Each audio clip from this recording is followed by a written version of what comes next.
All Home DIY Dad here. If you're looking to build some temporary privacy screens in your property, you've come to the right place. And if you're like me, you were looking for something that you could put up for some privacy to your neighbors that wasn't going to break the bank and also be temporary.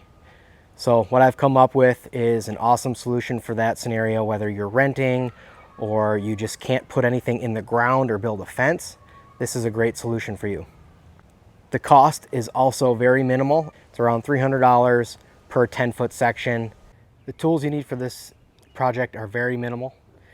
Probably tools you've already got laying around your house, and if you do have to buy them, it's nothing real expensive. Doesn't add a lot to the cost. Major one is drill. I recommend an extended drill bit. Impact driver is the best, but if you have a regular drill, that will work fine too. Tape measure, measure things out. Drill bit set, just for drilling some pilot holes, make it easier to put some of the bolts in for securing it. It's also nice to have a socket set. This is a real big one. You don't need a big one. It helps to have the socket adapter to attach your drill so that you can put the lag bolts in. You can use the ratchet for it as well. It'll work fine. Little shovel for mixing up concrete. Trowel for smoothing out the concrete. Level for leveling your post when you're setting it, and then a ladder. Everything you need for materials is listed in the description below.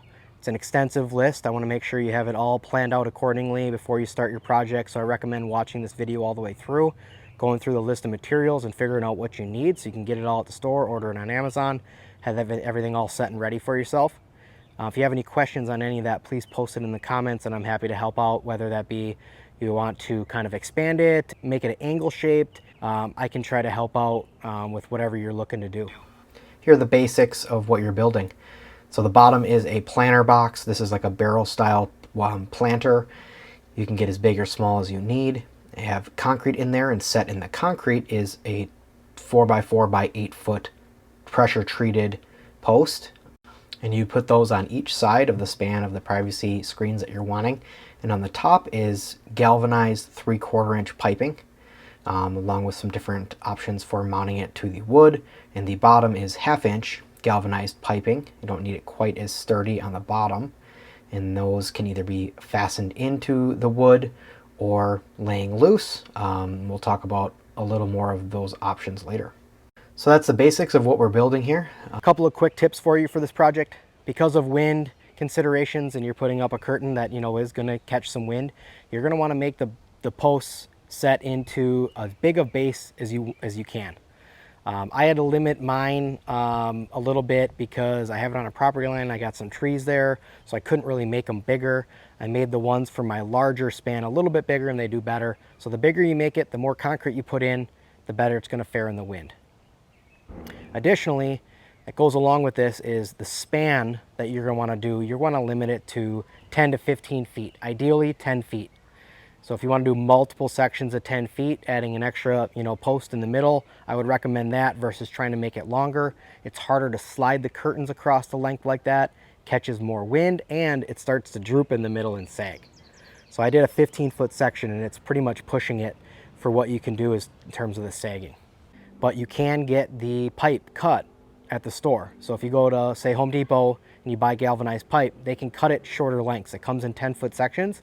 But if you only want to do a 6-foot section, then you can certainly have them cut it to 6 feet, the top and the bottom. And if you want to do, a 15-foot section, you could do 2 sections that are 7.5, 7.5, instead of doing a 10 and a 5 or having a coupler in the middle. All right, enough talk. Let's get going. So here's what you're going to need for actually getting the post set into the base. So you're going to need your shovel for mixing the concrete, you're going to need your level, and then you're going to need a couple of support pieces of wood that you can screw in so that you can keep that post up while you're mixing. And then what I did is I screwed a couple of leg bolts into the bottom of the 4x4 so that it stays set really nice into that concrete and has a little bit more grip in. And then you're going to have your trowel, and you're going to need some water so that you can mix up the concrete. And then, of course, you're going to need your bags of concrete. Make sure you buy more than you think you're going to need. You don't want to run out of concrete when you're doing this because it kind of needs all set together. So get what you need ahead of time. All right, so getting that post in the first pot. Got my support piece here. I'm going to screw it in so that I can have kind of one on each side and then check the level as we're going and mixing. My little man thinks he's going to help me here, but as we all know, having little kids help you with projects is more of a hindrance than anything, but they are cute when they're trying to help. So we're going to get these posts up, get some concrete in, mix that water in. I got about 200 pounds into these bigger pots that I've got.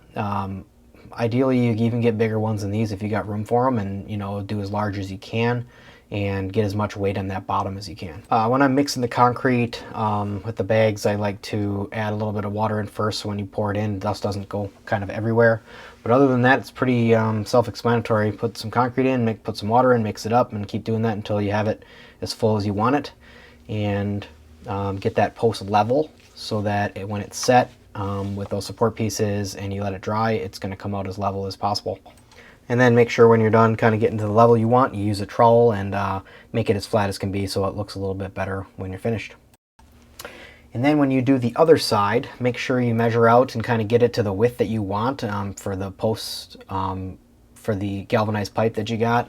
So you don't want to try to move these things. They're a couple 100 pounds, so it's pretty hard to try and move them around to a bunch of different places. Make sure you also have your smoking hot wife help so that she can say that she did something in the project even though she was only out there for 30 seconds.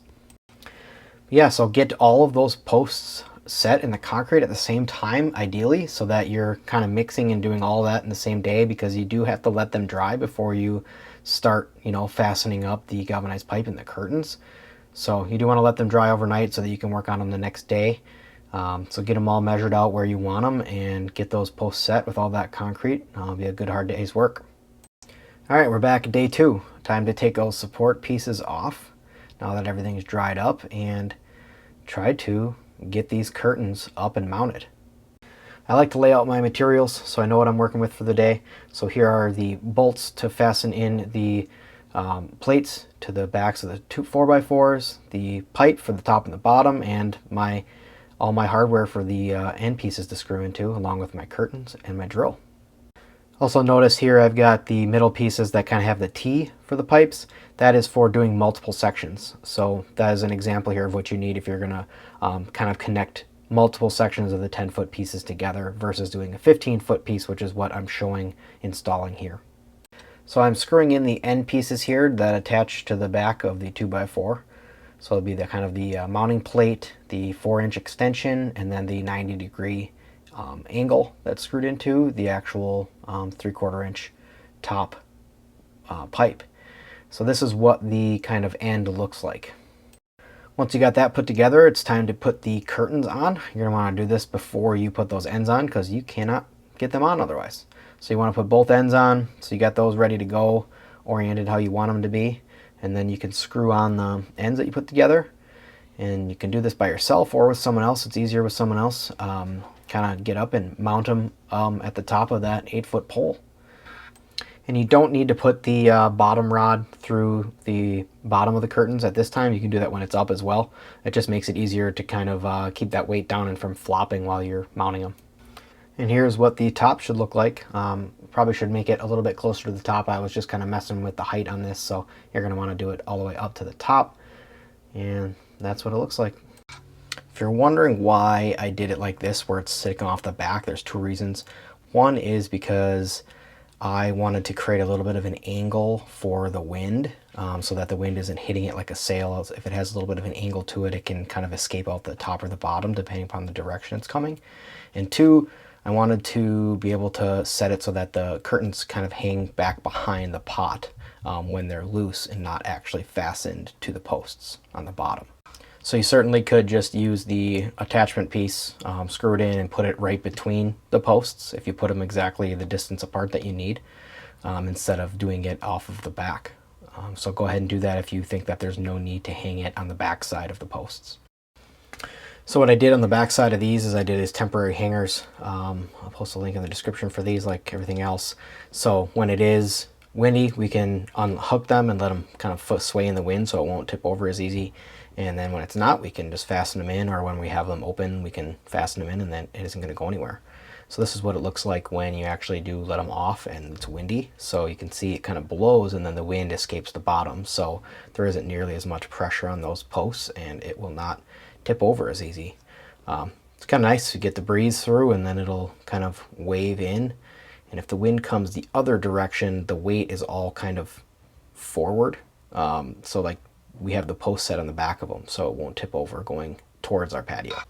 All right, let's get into showing you kind of what sequence of these looks like. So if you're doing multiple of them in kind of one spot like I am here, I'll show you what the hardware looks like and how to do it. Here is, with the post set, and then showing you here what the actual hardware looks like for the middle if you're choosing not to fasten the posts with the pipes just between them. If you're using the kind of backwards offset like we talked about behind them like I am, here's what it looks like. And if you want to just do it with the fasteners right in between and just do it one to the other without the hanging it on the back side, you can do that as well. So here I am hanging kind of one. I am hanging on the back side on the end, so you have to thread the pipe into that T piece of hardware, and then you're going to want to not make the mistake I did by attaching the next hardware on the end to screw it in. You need to put your actual curtains on it first. So do that, get it all up and on, and then you can then twist on the hardware for the corner end piece and then fasten that into the back of the post. It is very strong pipe. The connections are very strong. This is galvanized pipe, so I twisted that in and it holds its form pretty well so that you can get all the rest of the materials and even hang the curtains without it breaking. So you don't have to worry too much about being too gentle with it. It'll work pretty well. All right, so here's where I chose to do the bottom on the back of the sequenced curtain. So I have 10-foot sections, 3 sections of them, threaded through the bottom of the curtains, and I used the 1/2-inch rod. Oh, and here's my wife doing her thing to say that she had a part in making these when she does her work for 30 seconds. It's a good thing she's good looking. And I just used some pipe mounts. So I'm just actually mounting them directly to the post, leaving a little slack in the curtain so it's easier to open and close them, keeping the pressure off of the bottoms too. Hopefully it'll last longer. And this has worked really well. But again, it does add quite a bit more to the wind, and they do have a potential of blowing over because they are fixed to the posts. But it's worked well, and towards the end of the video I'll show you a quick fix on how to get them to be fastened into the ground a little bit better if that's the area that you're wanting them in. If they're going to be on concrete, you're going to have a little bit more of a problem, but I'll show you at the end what I did. Here's a little demonstration of how these little cord keepers work out here. So they're rubber with magnets, and they keep the middle sections fastened together so that they don't come apart in the wind. And then when you want to close these or open them, all you do is take those little rubber pieces off of one side and slide them to the other side. One of the final steps then is to install the ropes on the ends. So we use the ropes to keep the curtains tied to the ends when we want them open. We want these trees to grow when the sun kind of comes from the side, so I like to keep them open a lot of the time unless we're out there using the patio. So installing these eye hooks, you just pre-drill it with the drill bit that fits the eye hooks that you want. Get the rope out, tie it around the eye hook, and then you can wrap it around the curtains. Pretty easy. All right, so here's the little trick I did to prevent the pots from tipping over. One way, you can put one in the front, one in the back. You could kind of do them on the sides to prevent both ways. But what it is you put a ground anchor in. So I bought like about a foot or 1.5 foot long ground anchors. And then you fasten in with some concrete tap-on screws into the actual pot and the concrete. And then you attach a turnbuckle to tighten it in with a carabiner. And you can make it look a little neater. There's other ways to do this. But basically, yeah, you screw it in the ground, attach a turnbuckle, fasten in the tap con into the concrete of the pot, tighten it so that there's no way that it can then tip the opposite direction that you don't want it to. And I did this on the front because I do have the posts set on the back side of the pots, so tipping forward is quite difficult to do. It takes a pretty windy day to do that and leaving it fully closed.